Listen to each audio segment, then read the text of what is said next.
तो दोस्तों फाइनली आज बॉलीवुड के रियल खिलाड़ी यानी कि गारंटी कुमार, खिलाड़ी कुमार, रिकॉर्ड कुमार यानी कि बाबू स्पीड कुमार, अक्षय कुमार की much awaited film jolly LLB का पार्ट थर्ड सिनेमा घरों में रिलीज हो चुकी है, जिसे मैंने फाइनली देख लिया है मेरे भाई। और इस फिल्म को देखने के बाद मैं अपनी प्रतिक्रिया आप लोगों के सामने शुरू में ही ये बात कहते हुए रख देता हूं कि भैया अगर आप लोग इस फिल्म को देखने का प्लान कर रहे हो ना,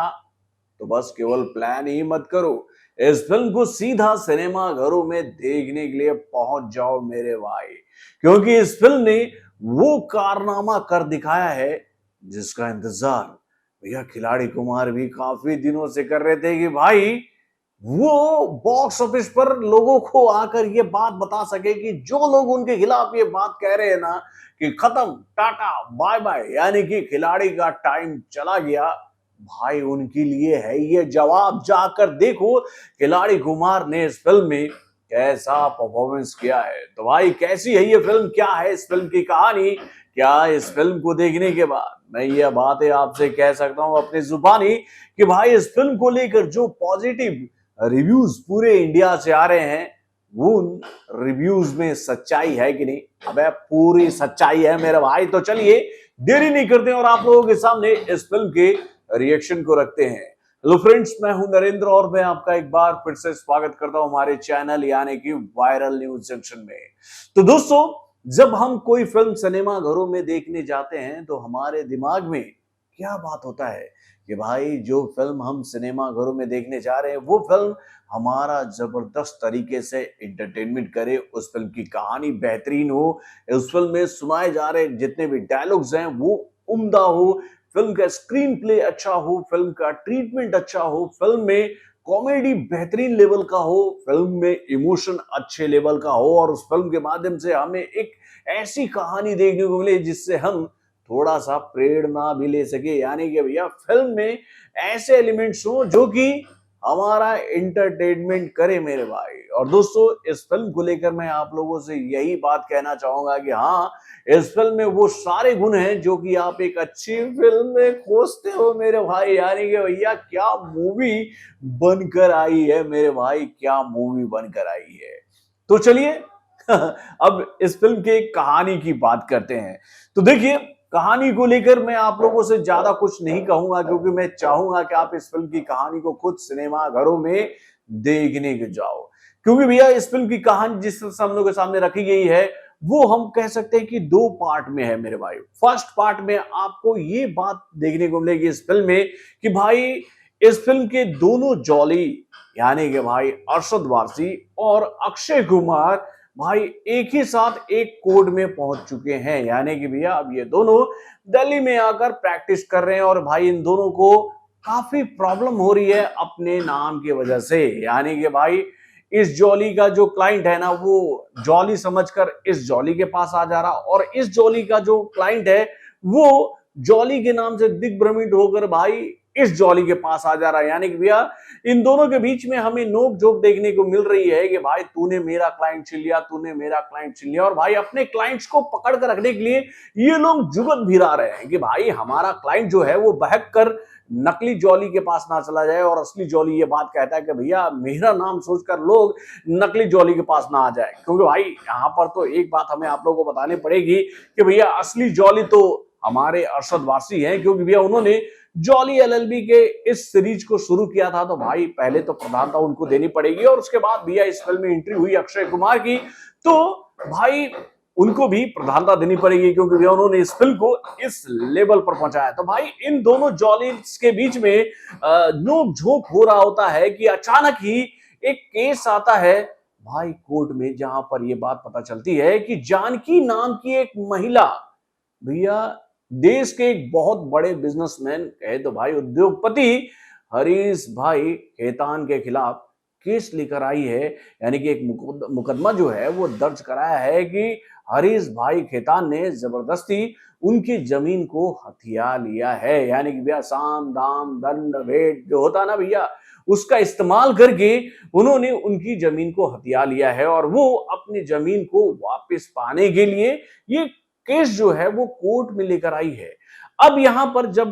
जानकी की एंट्री होती है कोर्ट में, तो भैया यहाँ से कहानी जो है वो अचानक ही स्विच हो जाती है भैया, एक कहे तो जटिल मुद्दे के ऊपर, जिसमें आपको किसानों का दर्द, उनकी व्यथा देखने को मिलेगी कि भाई देश का पेट भरने वाले किसानों के साथ किस किस तरह का अत्याचार इस देश में हो रहा है। और भाई जब जानकी अपने केस को लेकर आती है कोर्ट में, तो कौन जॉली इनके केस को लड़ता है और कौन जॉली इसके विपरीत रहता है। यानी कि भाई यहाँ पर दोनों जॉलीज जो हैं वो बढ़ जाते हैं। अब भाई कौन जॉली जानकी का केस लड़ रहा है और कौन जानकी के अगेंस्ट लड़ रहा है, ये बात देखने के लिए तो आपको इस फिल्म को देखने जाना पड़ेगा सिनेमा घरों में। क्योंकि भैया यहाँ पर मैंने थोड़ा सा आप लोगों को कंफ्यूज करने का कोशिश किया है, क्योंकि जब आप सिनेमा घरों में जाओगे तो भैया कहानी में थोड़ा सा आपको और भी अच्छा ट्विस्ट देखने को मिलेगा। तो दोस्तों फिल्म की कहानी बस यही है, लेकिन इस फिल्म की कहानी को जिस तरह से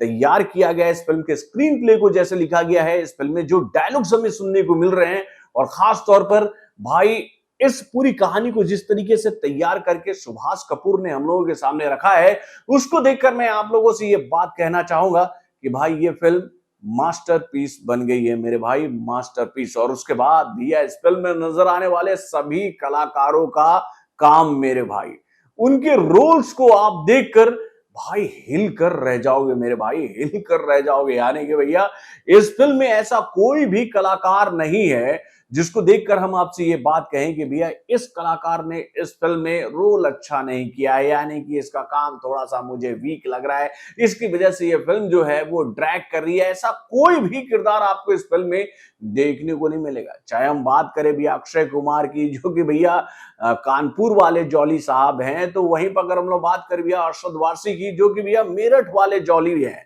तो भाई इन दोनों जॉली का जो किरदार है वो तो जॉली वाला है मेरे भाई। यानी कि इनके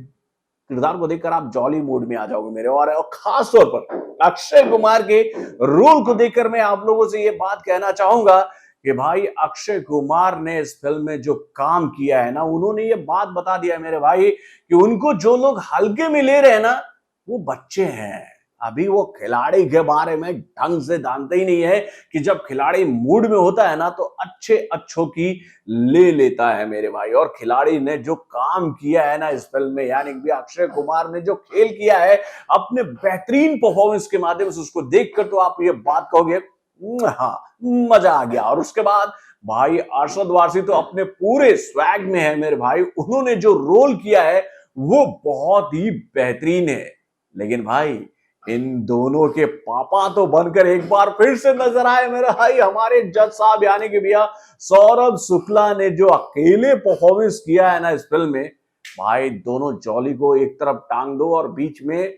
रख दो भाई अपने सौरभ शुक्ला को। यानी कि भाई उनके किरदार को इन दोनों कलाकारों के सामने तौला ही नहीं जा सकता है मेरे भाई। यानी कि भाई एक बार फिर से सौरभ शुक्ला बाजी मार रहे हैं मेरे भाई इस फिल्म में जज के किरदार में। उनके काम को देखकर आपको उनसे प्यार हो जाएगा मेरे भाई। वैसे इस फिल्म में बॉलीवुड की दो अदाकाराएं भी हैं, यानी कि भैया एक है हुमा कुरैशी और दूसरी है अमृता राव। तो भैया इन दोनों के किरदारों को लेकर मैं आप लोगों से यही बात कहना चाहूंगा कि भैया इनका रोल जो है वो ज्यादा नहीं है, बीच बीच में इन दोनों का छोटा छोटा चंक हम लोग के सामने आता है, जो कि भैया इस फिल्म की कहानी के हिसाब से जो दिखाया जा सकता था उतना ही इन दोनों के किरदारों को इसमें तरजीह दी गई है। तो भाई ये तो बात हो गई इन कलाकारों की, लेकिन भाई एक फिल्म में एक विलन होता है ना, तो भाई हमारे इस फिल्म के जो विलेन है वो है गजराज राव, जो कि भैया हरि भाई का किरदार निभा रहे हैं। यानी कि भैया उस बिजनेसमैन का जो कि भैया अपने पैसे के बल पर किसी को भी बहुत ही आसानी से खरीद सकता है, चाहे वो गवर्नमेंट हो, चाहे वो आम जनता हो, चाहे वो मीडिया ही क्यों ना हो। यानी कि भैया हरीश भाई के सामने किसी की नहीं चलती है, हरीश भाई के सामने बस उसी की चलती है जिसको हरीश भाई चाहते हैं कि तू कुछ दिन चला ले, क्योंकि तू मेरे अंदर रहकर चला सकता है, अगर ज्यादा इधर उधर किया तू तो तू भी नहीं चल पाएगा। तो भाई गजराज राव का भी किरदार इस फिल्म में बहुत ही जबरदस्त है मेरे भाई। यानी कि भैया इस फिल्म को देखने के बाद मैं आप लोगों से ये बात कह सकता हूं कि हम लोग जो चाह रहे थे ना कि भैया जॉली एलएलबी का पार्ट थर्ड जो है वो ऐसा हो कि जिसमें मैसेज भी जबरदस्त लेवल का हो, कहानी भी बहुत उम्दा हो और इस फिल्म में नजर आने वाले कलाकारों को ऐसा स्पेस दिया जाए कि भैया किसी के साथ अन्याय ना हो कि भाई इस कलाकार के किरदार को ऊंचा रखा गया है क्योंकि ये बॉलीवुड का बड़ा कलाकार है और इस कलाकार को थोड़ा सा नीचे रखा गया है क्योंकि भैया कहीं इस बड़े कलाकार को इस कलाकार के रोल से कहीं कोई प्रॉब्लम ना हो जाए मेरे भाई। यानी कि भैया बैलेंस करते हुए इस फिल्म की कहानी को लिखा गया है बहुत ही बेहतरीन तरीके से और हर एक कलाकार ने अपना परफॉर्मेंस जो इस फिल्म में दिया है उसको देखकर आप ये बात कहोगे कि भैया वाकई में ये फिल्म बहुत ही उम्दा बनी है। तो भाई अगर आप लोग इस फिल्म को देखने का प्लान बना रहे हो ना, मैं आप लोगों से यही बात कहूंगा, प्लान मत बनाओ यार, सीधा जाओ इस फिल्म को देखने के लिए। और इस फिल्म को देखने के बाद अगर मैं आप लोगों से बात कहूं कि भैया मैं इस फिल्म को देना चाहूंगा 4.5 स्टार, तो भाई ये फिल्म डिजर्व करती है यार इतने स्टार। यानी कि भैया ये फिल्म स्टार्ट टू एंड आपका केवल और केवल इंटरटेनमेंट करेगी और ऐसा इंटरटेनमेंट करेगी जिसको देखकर आप ये बात कहोगे कि भैया ये होता है खिलाड़ी कुमार तुम्हारा असली रूप। यानी कि भैया खिलाड़ी कुमार को लेकर तो हम बार बार ये कहेंगे ये बात कि भाई वापसी हो गई खिलाड़ी कुमार की इस फिल्म के साथ। तो बॉलीवुड से जुड़े और भी कई सारे खबरों को जानने के लिए हमारे चैनल यानी कि वार जंक्शन को सब्सक्राइब करना ना भूलिएगा और हमारे अपडेट्स को जानने के लिए बेल आइकन को जरूर दबाइए।